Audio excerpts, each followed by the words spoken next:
Credit note, debit note. अब credit note debit note के साथ क्या है, ज़्यादातर आप कंफ्यूज होते हैं क्रेडिट नोट किस लिए है, डेबिट नोट किसके लिए है। ठीक है, तो एक अरे यार किधर चला गया, वेट फॉर अ मिनट।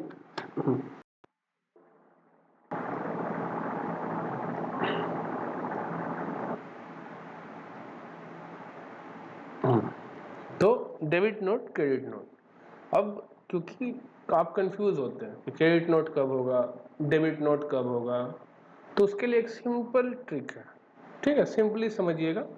इसमें क्या होगा कि आप अगर कोई कंफ्यूज भी हो जाए क्रेडिट नोट और डेबिट नोट के साथ, तो भी आप अपना कॉन्सेप्ट क्लियर कर सकते हैं। फॉर एग्जाम्पल, जब भी आप सामान बेचते हैं, ठीक है, और सामान आप उधार पे बेचते हैं, जिसे आप लोग कहते हैं क्रेडिट पे सामान बेचना। तो जब भी आप क्रेडिट पे सामान बेचते हैं, आपके बुक में क्रिएट होता है डेटर। अगर डेटर को बाय द वे मैंने सप्लाई किया 1 लाख रुपीस का गुड्स या सर्विस, एज द केस में भी, तो अगर मैंने 1 लाख रुपए का गुड्स या सर्विस सप्लाई किया एग्जाम्पल के तौर पे, और अभी तो 1 लाख था, लेकिन 10-20 दिन के बाद मुझे लगा कि 1 लाख नहीं, इसका वैल्यू 80,000 होना चाहिए। तो अब आप बताइए, किसी डेटर को कम करने के लिए आप क्या करेंगे? अगर डेटर को कम करना है तो ऑब्वियस सा बात है, आप उसके अकाउंट को क्रेडिट करेंगे। क्यों? क्योंकि जो 1 लाख है ये डेबिट बैलेंस है, और डेबिट बैलेंस को कम करने के लिए हमेशा क्या किया जाता है, उस अकाउंट को क्रेडिट किया जाता है। तो क्योंकि आप क्रेडिट करेंगे तो ऑब्वियस सा बात है, क्रेडिट करने के लिए आप क्या इस्तेमाल करेंगे? Credit note. समझ गए? अब दूसरे तौर पे मान लेते हैं मैंने गलत रिकॉर्ड कर लिया, मुझे लगता है कि 1,20,000 रुपया होना चाहिए था। अब क्योंकि एक डेटर को मुझे इंक्रीज करना है, और एक डेटर का जो बैलेंस है वो डेबिट होता है, तो जब भी किसी चीज़ को इंक्रीज करना होता है तो हम क्या करते हैं उस अकाउंट को, अगर वो डेबिट अकाउंट है तो हम और ज़्यादा डेबिट करते हैं, तो डेबिट नोट। ठीक है, तब इसको आप इसी एग्जाम्पल से याद रखिएगा। Debtor, D for debtor. Debtor को अगर बढ़ाना हो, मतलब वैल्यू को अगर बढ़ाना हो, तो हम क्या करेंगे? Debit note. अगर वैल्यू को कम करना हो तो हम क्या करेंगे? Credit note. क्यों? क्योंकि डी प्लस डी। ठीक है, एग्जाम्पल के तौर पर कभी कभी लोग कंफ्यूज हो जाते हैं एग्जाम के टाइम कि क्रेडिट नोट होगा या डेबिट नोट होगा। ठीक है, तो डी प्लस डी मतलब डेटर जब इंक्रीज करना हो तो डेबिट नोट इशू किया जाएगा वैल्यू को बढ़ाने के लिए। ठीक है, to increase value of supply. But अगर कम करना हो तो क्रेडिट नोट इशू किया जाएगा to decrease the value of supply. ठीक है, तो अब आप इस ट्रिक से याद रखिएगा कि जब भी वैल्यू बढ़ाना हो तो क्या होगा? D debtor plus debit D debit note. ठीक है, जब भी वैल्यू को घटाना हो तो डेटर माइनस सी मतलब क्रेडिट नोट। तो जब भी वैल्यू कम करना हो तो आप इशू करेंगे क्रेडिट नोट, और जब भी वैल्यू बढ़ाना हो तो आप इशू करेंगे डेबिट नोट। अब गवर्नमेंट का क्या कहना है कि जब भी वैल्यू बढ़ाना हो तो कोई टाइम लिमिट नहीं है। सरकार को क्या दिक्कत है? जितना वैल्यू बढ़ेगा, जितना वैल्यू बढ़ेगा उतना टैक्स लायबिलिटी बढ़ेगा, उतना गवर्नमेंट को रेवेन्यू होगा। तो इसलिए सरकार का कहना है कि डेबिट नोट के केस में कोई टाइम लिमिट नहीं है। क्यों? क्योंकि वैल्यू बढ़ रहा है, सरकार को फायदा है।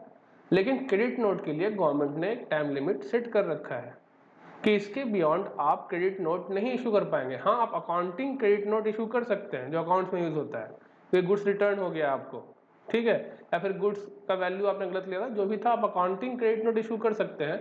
लेकिन जीएसटी के अंदर उस क्रेडिट नोट का इस्तेमाल नहीं होगा, रिटर्न फाइलिंग में उसको नहीं डाल सकते, उसको अपलोड नहीं कर सकते। तो वो टाइम लिमिट क्या हम लोग जानेंगे। क्यों? क्योंकि जब वैल्यू घटेगा तो सरकार को रेवेन्यू का नुकसान है, तो सरकार चाहती है कि मैं रेवेन्यू का नुकसान इसी पीरियड तक सह सकता हूं, इसके बाद अगर तुमने क्रेडिट नोट इशू किया तो अपने बुक्स में एडजस्टमेंट करो, मुझे कोई दिक्कत नहीं है, लेकिन मेरे जीएसटी पोर्टल पे कोई एडजस्टमेंट नहीं होगा उसके लिए अब।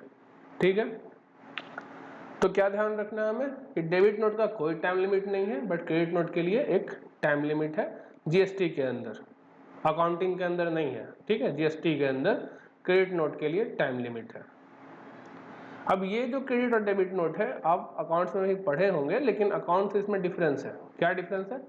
कोई डिफरेंस नहीं है, बस यही डिफरेंस है कि आपको क्रेडिट नोट और डेबिट नोट यहाँ पे अपलोड जो होगा वो सेम रहेगा एज इट इज। बस फर्क ये है कि डेबिट नोट के लिए कोई टाइम लिमिट नहीं है, अकाउंट्स में भी नहीं है, बुक्स में भी नहीं है, जीएसटी के अंदर भी नहीं है।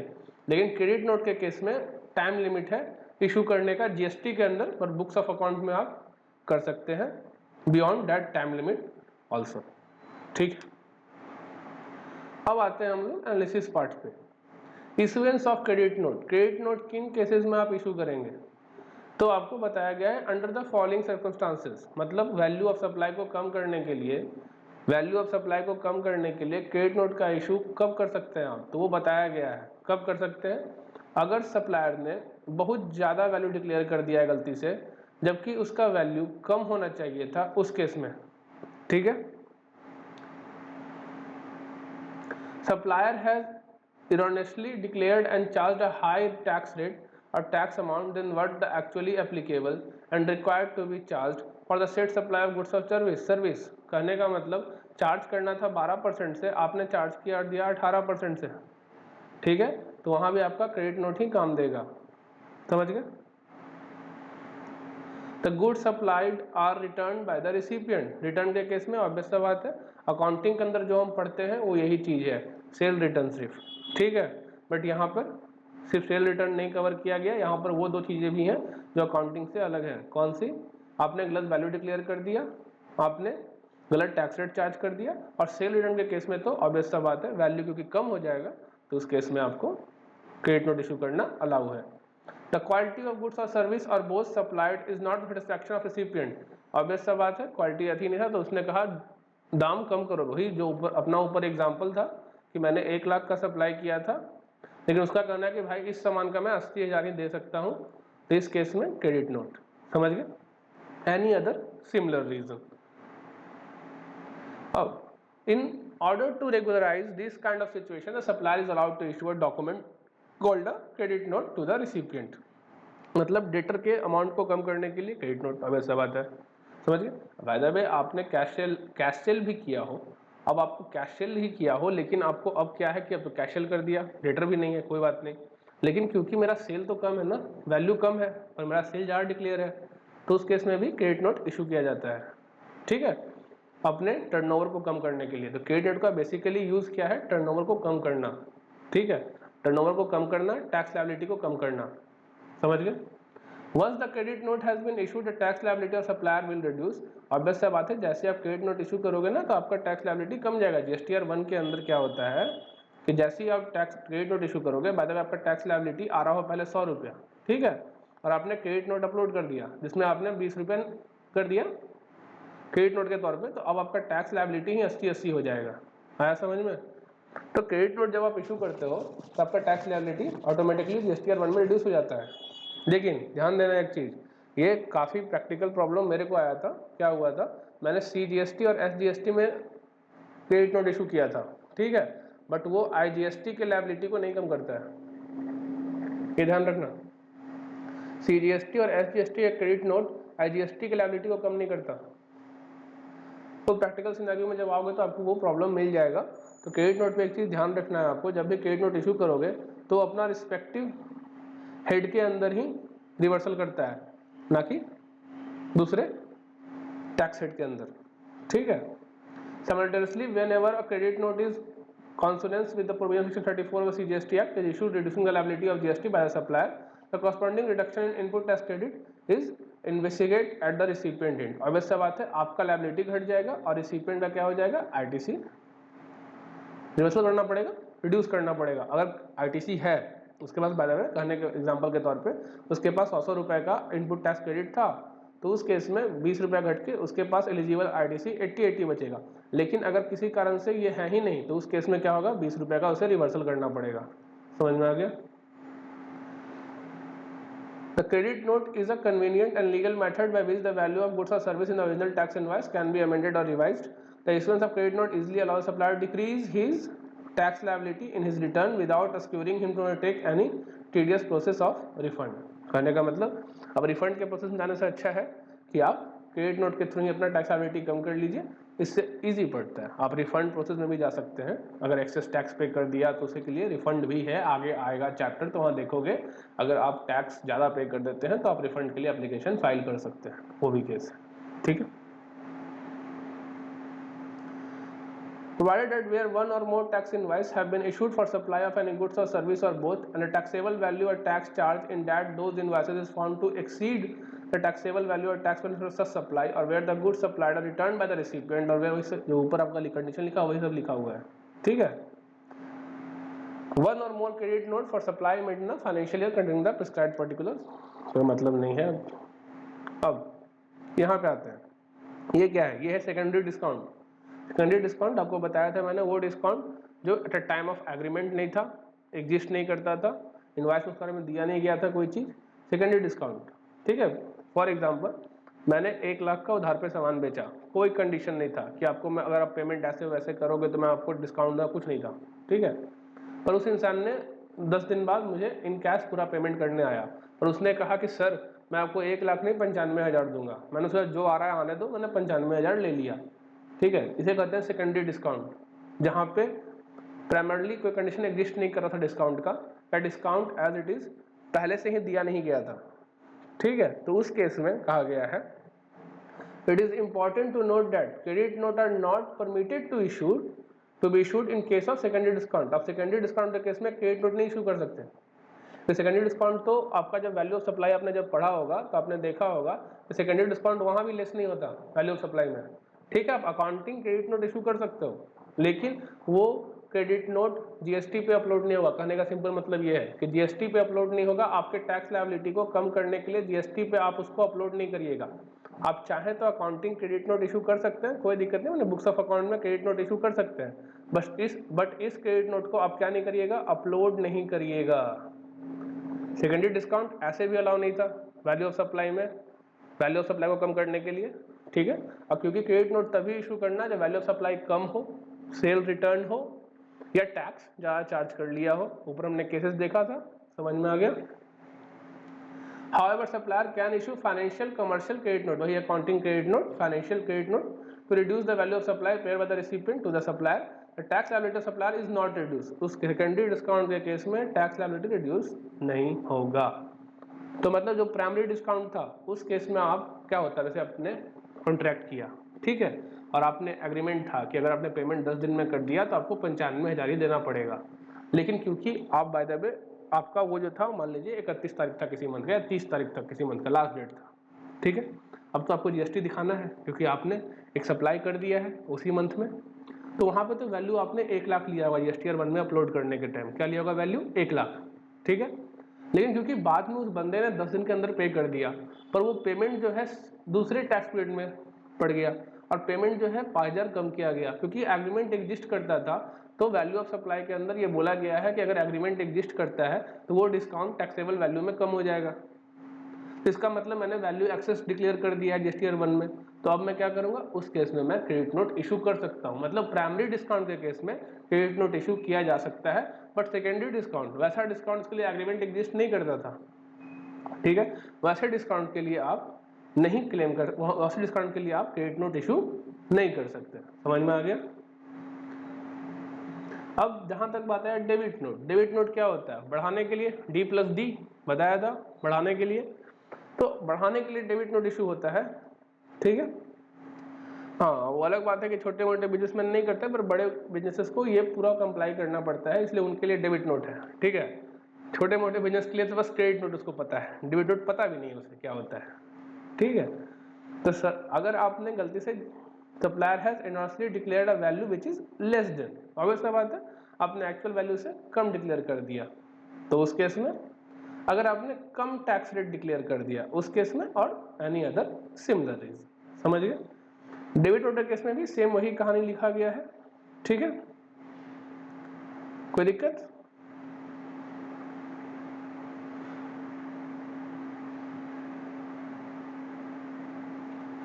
आइए एक बार रीड कर लेते हैं। Provide that where one or more tax invoice have been issued for supply of any goods or service or both and the taxable value or tax charge in that tax invoice is found to be less than the taxable value or tax payable in respect of such supply, the registered person who has supplied such good or service or both shall issue the recipient one or more debit note for supply made in the financial year containing the prescribed particulars वही चीज, कम से कम ये चीजें होनी चाहिए, ठीक है।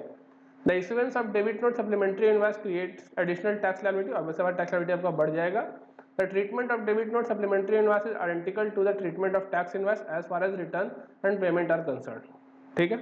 The debit note supplementary invoice, debit note का दूसरा नाम supplementary invoice है, no doubt, is a convenient and legal method by which the value of goods or service in the original tax invoice can be enhanced. The issuance of debit note allows the supplier to pay his enhanced tax liability in his return without requiring him to undertake any tedious process. It is to be noted that debit note issued by a supplier in accordance with the provisions of Section 34 of CGST Act 2017 is the valid document to take ITC. obvious बात है, अगर मैं debit note issue करूंगा तो ITC भी recipient claim कर पाएगा उस पर, क्योंकि अब उसने ज़्यादा वैल्यू ऑफ सप्लाई पे GST मुझे दिया था जो मैंने सरकार को जमा किया।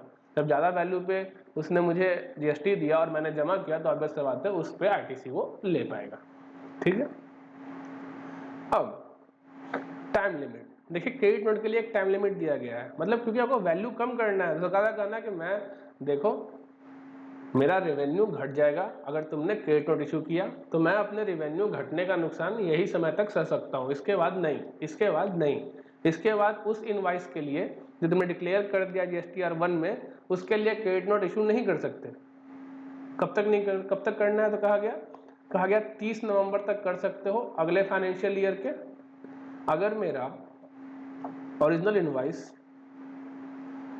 इनवाइस पिछले साल का है, मान लीजिए फाइनेंशियल ईयर 2023-24 का है, तो मैं इसके लिए जो क्रेडिट नोट है वो 30 नवंबर 2024 तक कर सकता हूं क्रेडिट नोट इशू, ठीक है। इशू मतलब upload, in common sense upload कर सकता हूं।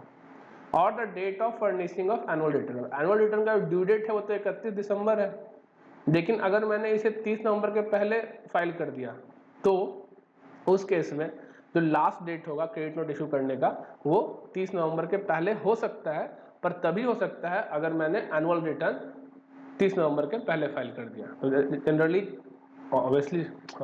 जनरली जो आपका एनुअल रिटर्न है वो 31 दिसंबर मैंने 30 नवंबर के बाद ही लोग फाइल करते हैं। अगर पहले फाइल कर दिया तो उस केस में क्या होगा, आप क्रेडिट नोट उसी डेट तक इशू कर सकते हो और अपना टैक्स लायबिलिटी कम कर सकते हो और रिसिपिएंट को अपना ITC रिवर्स करना पड़ेगा, ठीक है।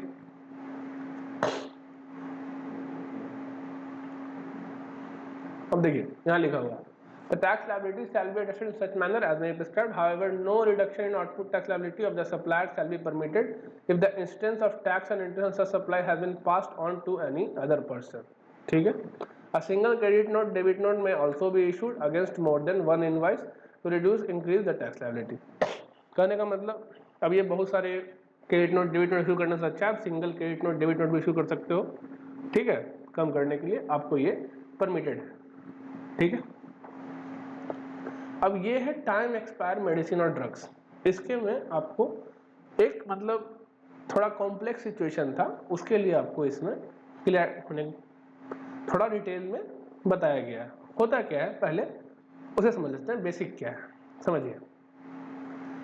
बाय द वे ये आपका शॉप है, ठीक है, और आप क्या हो, मेडिसिन बेचने वाले, ठीक है, आपका दवा का दुकान है। अब यहाँ पे क्या होता है, दवाई जो आती है आपके पास उस पे होता है एक एक्सपायरी डेट लिखा हुआ, तो आपके और सप्लायर के बीच एक कॉन्ट्रैक्ट रहता है कि अगर ये दवा एक्सपायरी डेट के पहले नहीं बिका तो मैं तुम्हें ये दवा रिटर्न कर दूंगा, ठीक है। तो इस केस में क्रेडिट नोट के थ्रू भी होता है और विदाउट क्रेडिट नोट भी होता है। कैसे होता है हम लोग देखेंगे, ठीक है।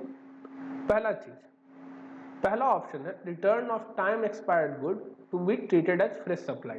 एक तो है फ्रेश सप्लाई की तरह, नहीं समझे, कहने का मतलब ये आपका डीलर था, ठीक है, इसने आपको दवा दिया, ठीक है, और वो दवा एक्सपायर हो गया एक पीरियड के बाद।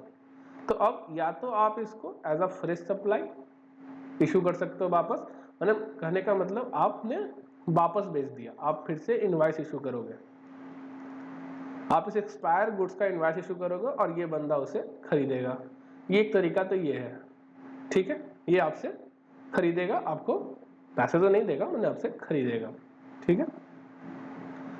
In case the person returning the time expired good is a registered person. अब सवाल आता है, जो टाइम एक्सपायर गुड वापस कर रहा है वो रजिस्टर्ड पर्सन है, ठीक है, मतलब आप जो हो आप रजिस्टर्ड हो। तो उस केस में he may at his option return the said goods by treating it as a fresh supply, मतलब एकदम फ्रेश सप्लाई मानते हुए कि मैं तुम्हें वापस एक्सपायरी गुड बेच रहा हूँ। समझ में आ गया? क्यों? क्योंकि हमारे तुम्हारे बीच एग्रीमेंट था कि एक्सपायर दवा एक्सपायर हो गया तो मैं तुम्हें वापस कर दूंगा। तो वापस कैसे करोगे? तो जीएसटी को कंप्लायंस चाहिए ना अपना, जीएसटी कैसे शो करे, जीएसटी में कैसे शो करे, ठीक है। तो एक तरीका तो फ्रेश सप्लाई, मतलब कि मैं एक्सपायर गुड्स को वापस डीलर को बेच रहा हूँ, ऐसा दिखाऊं, ठीक है। तो अगर मैंने ऐसा दिखाया, ठीक है, उस केस में मुझे इनवॉइस इशू करना पड़ेगा, ठीक है। रिटर्न सप्लाई उसे कहा जाएगा। The value of said good as shown in the invoice on the basis of which goods were supplied earlier may be taken as the value. और बेस्ट सा बात है, जो वैल्यू पहले शो किया गया था तुम्हें इनवॉइस इशू करने के टाइम, वही वैल्यू तुम डिक्लेयर करोगे। The wholesaler manufacturer who is the recipient of such return supply shall be eligible to avail ITC। अब ऐसा बात है, देखो हुआ क्या, समझो शुरू से कहानी समझो। ये था डीलर या मैन्युफैक्चरर मान लो, ठीक है, इसने आपको दवा बेचा। जब इसने दवा बेचा, मान लेते हैं वो 100 रुपया का दवा था और उस पर 5 रुपया जीएसटी था, तो 105 रुपया। ऑब्वियस सा बात है, अपने जीएसटीआर 1 में इस इंसान ने 5 रुपया का टैक्स लायबिलिटी शो किया होगा और जीएसटीआर 3 में 5 रुपया पे किया होगा। अब क्योंकि ये मेडिसिन बिका नहीं आपके यहाँ, एक्सपायर हो गया, तो आपने इस मेडिसिन को वापस कर दिया। आपने जैसे ही इस मेडिसिन को वापस किया, आपने फिर इनवॉइस इशू किया और आपने इनवॉइस किस पे इशू किया? 100 रुपया पे ही, और 5 रुपया जीएसटी, 105 रुपया। अब ये जो 5 रुपया है, ये इसका, अब देखिए कैश का फ्लो, पहले केस में इसने 5 रुपया टैक्स पे किया, फिर अब ये 5 रुपया का आईटीसी अवेल करेगा, तो हो गया जीरो। क्यों? ऐसे भी जीरो ही होना चाहिए था। क्यों जीरो होना चाहिए था? क्योंकि कोई सप्लाई तो हुआ ही नहीं, सप्लाई हुआ बट वो रिटर्न हो गया एक्सपायर होने के कारण।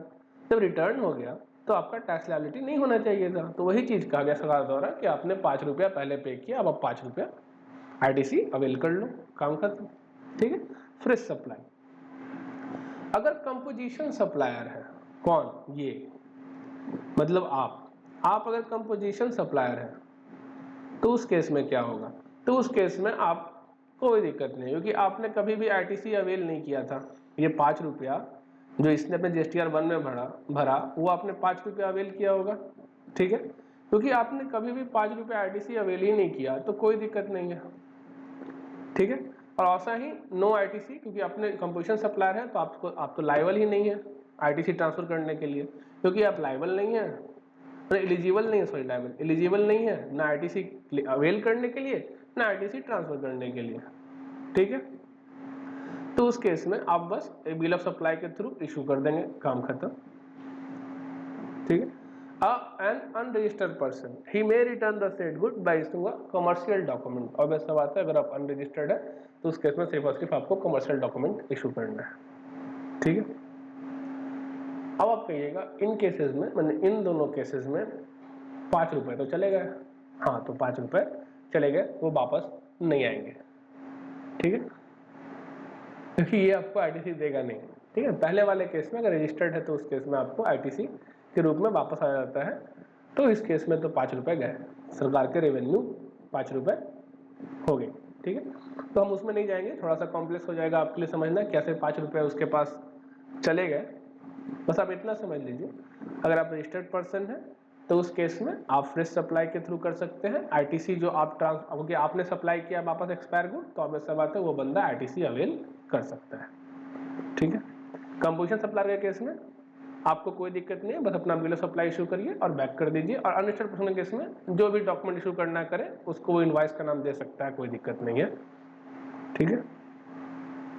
Where the time expired goods which have been returned by the retailer wholesaler are destroyed, लेकिन जब वो डिस्ट्रॉय करेगा मैन्युफैक्चरर, ठीक है, तो क्या होगा, चैप्टर 7 में डिस्कस किया गया है ये चीज़, लेकिन आपको बताता हूँ जैसे ही वो डिस्ट्रॉय करेगा उसको आरटीसी रिवर्स करना होगा। आया समझ में?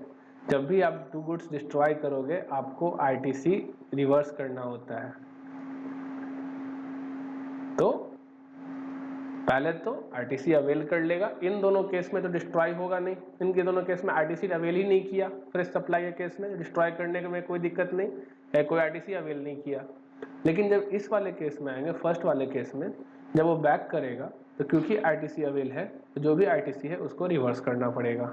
ठीक है, समझ गए? अब क्रेडिट नोट के थ्रू कैसे होगा? तो क्रेडिट नोट के थ्रू सिंपल है, कुछ नहीं करना है। गुड्स रिटर्न वाला केस याद है, ऊपर लिखा था ना क्रेडिट नोट में गुड्स रिटर्न, तो as a goods return treat करके क्रेडिट नोट इशू कर देना है। ठीक है, पर ये टाइम लिमिट है, अगर टाइम लिमिट के बियॉन्ड हुआ तो उस केस में फिर आपको एज अ फ्रेश सप्लाई ही रिटर्न करना पड़ेगा। तो वही चीज़ लिखा हुआ है कि अगर 30 नवंबर के बाद, अगला साल के 30 नवंबर के बाद अगर मेडिसिन वापस कर रहे हो, या फिर रिटर्न एनुअल रिटर्न का due date on date on which annual return is filed, ध्यान देना ड्यू डेट नहीं है, date on which annual return is filed. ठीक है, तो अब डेट होता है वो पहले फाइल कर दो, अक्टूबर में फाइल कर दो तो अक्टूबर हो जाएगा। ठीक है, अप्रैल में फाइल कर दो अप्रैल हो जाएगा। समझिए? तो यहाँ पे टाइम लिमिट का आपको ध्यान रखना है। अगर आप एक्सपायर्ड गुड को क्रेडिट नोट के थ्रू करना चाह रहे हो तो आपको अगले साल के मैक्सिमम 30 नवंबर तक। ठीक है, The manufacturer wholesaler who has supplied the goods to a wholesaler retailer has the option to issue a credit note in relation to time expired good return. Retailer wholesaler may return the time expired good by issuing a delivery challan. If the credit note is issued within the time limit specified in point 3 time limit, समझ गए, date of filing of annual return और 30th November of the following financial year, समझ गए। The tax liability may be adjusted by a supplier subject to the condition that the person returning the time expired good has either not availed the ITC or if has availed the ITC reverse the ITC। ठीक है, अब इससे बात है credit note के case में ITC reversal करना पड़ता है रिसिपिएंट को। अब क्रेडिट नोट कौन इशू करेगा? क्रेडिट नोट ये इशू करेगा। ठीक है, क्रेडिट नोट ये इशू करेगा कौन? मैन्युफैक्चरर और होलसेलर। ठीक, जैसे ही इशू करेगा ऑब्वियस सा बात है आपका टैक्स लायबिलिटी घट जाएगा और उसका, समझ गए, आईटीसी रिवर्स के लिए उसके पोर्टल पे चला जाएगा। However, if said time limit has lapsed, लेकिन अगर टाइम लिमिट लैप्स हो गया है, क्रेडिट नोट में still be issued by supplier but tax liability can not be adjusted. मतलब क्या, कमर्शियल क्रेडिट नोट इशू कर सकते हो, कोई दिक्कत नहीं है, बट एडजस्टमेंट नहीं होगा। उस केस में फिर फ्रेश सप्लाई ही एक ऑप्शन है आपके पास। तो समझ गए? तो ये जो सेकंड ऑप्शन आप कब फॉलो करोगे? अगर 30 नवंबर के पहले या date of filing of annual return whichever is earlier, उसके पहले अगर रिटर्न कर रहे हो तो उस केस में आप सेकंड ऑप्शन अवेलेबल है, अन्यथा आपको फर्स्ट ऑप्शन से ही जाना पड़ेगा, फ्रेश सप्लाई। ठीक है,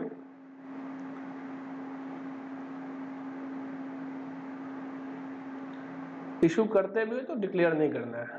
ठीक है, टैक्स लायबिलिटी एडजस्ट नहीं होगा तो अब सब बात है, फ्रेश सप्लाई सबसे बढ़िया तरीका है उस केस में।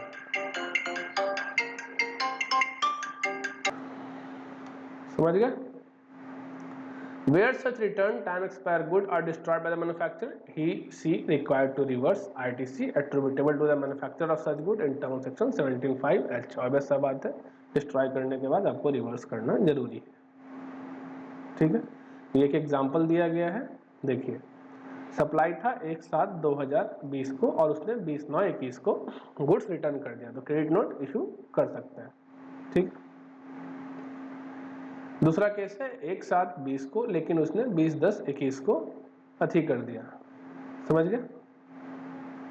अब ध्यान दीजिए, 20/10/21 तो 21, ठीक, आगे क्या था, हाँ, credit note will be issued by supplier. इस केस में क्रेडिट नोट इशू कर सकता है but there is no requirement to upload the same on the common portal. Subsequently, tax liability cannot be adjusted by such supplier. The ideal course of action in this case would that the retailer wholesaler return the time expired good, issue a tax invoice, उन्हें fresh supply की तरह वापस करे। ठीक है, example में कुछ दिक्कत है। 1/7/20 तो ये हो गया 20/21 फाइनेंशियल ईयर 30 नवंबर, 30 नवंबर 30/11/2021 होता है, ठीक है, एग्जाम्पल में प्रॉब्लम है, यहाँ पे 30/11/2021 के बाद रिटर्न दिखाना चाह रहा होगा लेकिन वो गलती कर दिया है, ठीक है, तो वो सही कर लीजिएगा, 30 नवंबर के बाद दिखाना चाह रहा है सप्लाई हुआ हो, ठीक है, या फिर date of filing of annual return उसका हो सकता है पहले कर दिया हो फाइल, कोई दिक्कत? तो यहाँ पे वो कंफ्यूज मत होइएगा, या तो 30 नवंबर के या तो ये जो डेट है ये एनुअल रिटर्न के डेट के बाद है, ठीक है, वही गलती किया है, ये पहले वाला एग्जांपल है, पहले ना सितंबर ही था 30 सितंबर, ठीक है, तो एग्जांपल में आईसीआई ने चेंज नहीं किया है, 30 सितंबर पहले था, उसके बाद इसको 30 नवंबर कर दिया गया, ठीक है, तो एग्जांपल सही नहीं किया आईसीआई ने, इसको लिखना चाहिए था 20/12/2021, तो इसको सही कर लीजिएगा। हाँ, ऐसे भी ये एग्जांपल देखिए कब का है, हाँ इस टाइम वही था, ठीक है, मेरे ख्याल से इसी सर्कुलर में एग्जांपल दिया गया होगा, तो वही था। Debit note any registered person, अब आपको बता ही दिया कि सरकार को अगर रेवेन्यू बढ़ रहा है तो क्या दिक्कत है, कभी भी इशू करो, ठीक है, तो आप कभी भी इशू कर सकते हैं, ठीक है।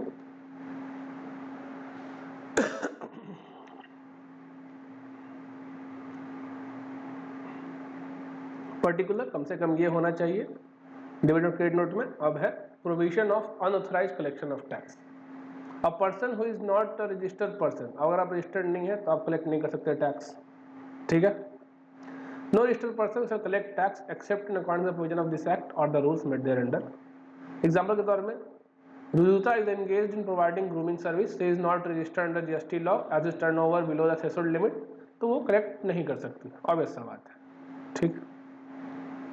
Amount of tax to be indicated in tax invoice and other document, जो भी अमाउंट ऑफ टैक्स है वो ऑब्वियस सा बात है प्रोमिनेंटली इंडिकेटेड होना चाहिए कि CGST है, SGST है, IGST है कि GST सेस है, ठीक है, जो भी है क्लियरली मेंशन होना चाहिए, ठीक है। इसी के साथ आपका हो गया खत्म इनवॉइसेस।